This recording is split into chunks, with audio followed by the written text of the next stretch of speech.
Well, greetings, St. Catherine Drexel Faith family.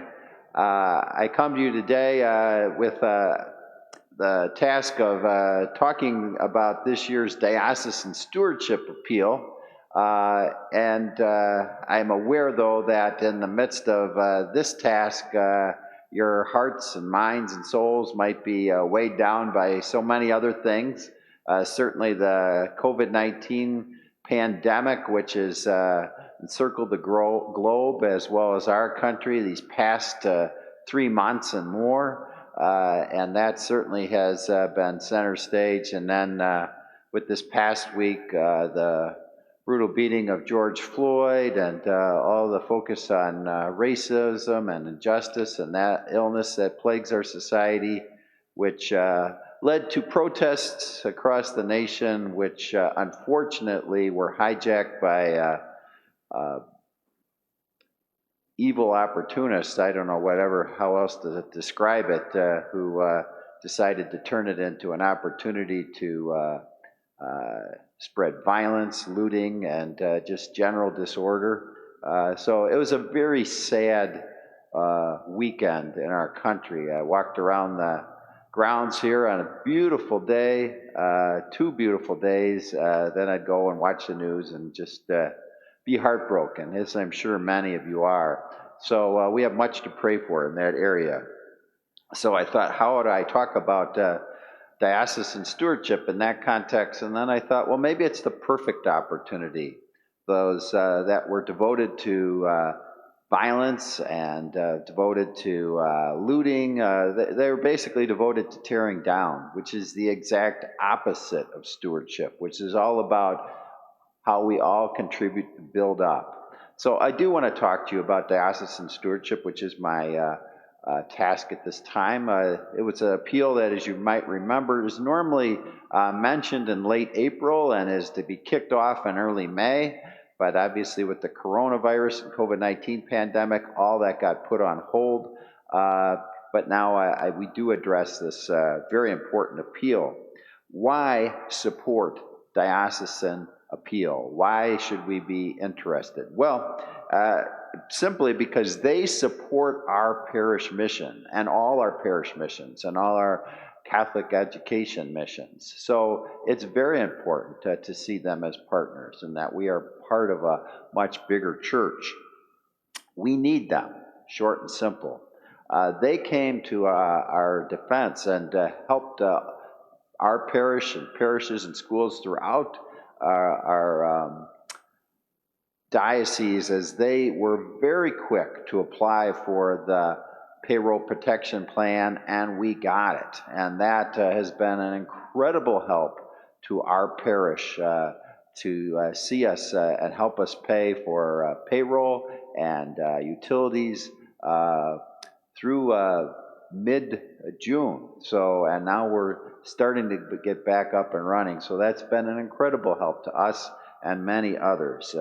And the diocese really did a yeoman's work there.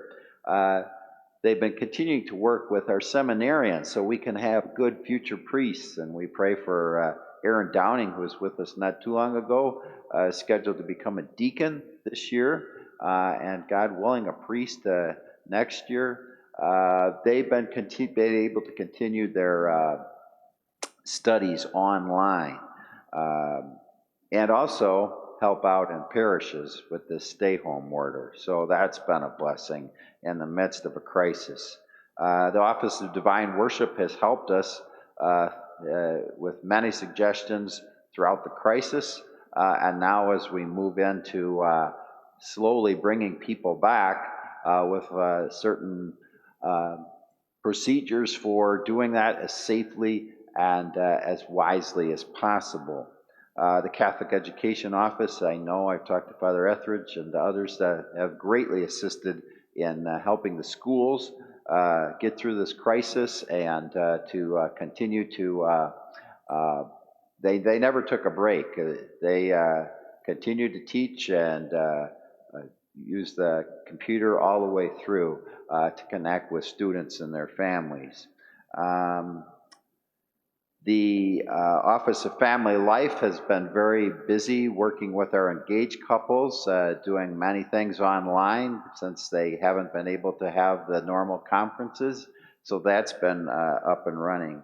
So, and the Office of Charitable Giving has been helping out many very needy parishes, and we're fortunate that we're not in the category of a very needy parish, but they've been helping out many, and that's been a great blessing. In short, we need them, and we are connected to them. And I think now we need them more than ever. So, and we need your support more than ever. So you've always been very generous to this appeal in the past. We pray that you're even more generous this year.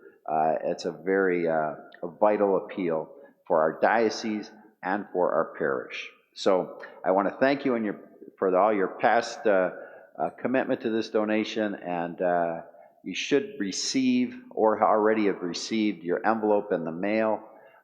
So if you could make your pledge and your donation and send it to St. Catherine Drexel, either when you can come to Mass, you could drop it off, or you can mail it in, or use online giving, or I think we are also hoping to have a Father's Day blessing in just a few weeks. You might want to bring it with you then, if you can be part of that. So that's what I wanted to say about diocesan stewardship. Thank you for your past support. We do need your help again.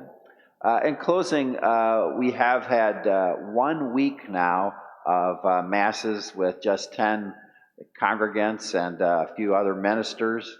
And I think it's gone fairly well in considering these circumstances that we're dealing with. And I'm very hopeful that we'll soon be getting word on expanding the size of our congregation. So I think that may come later this week. So stay tuned for that. But in the meantime, know that you are loved, you're in my prayers, and I do appreciate your prayers as well. God bless you. Thank you very much.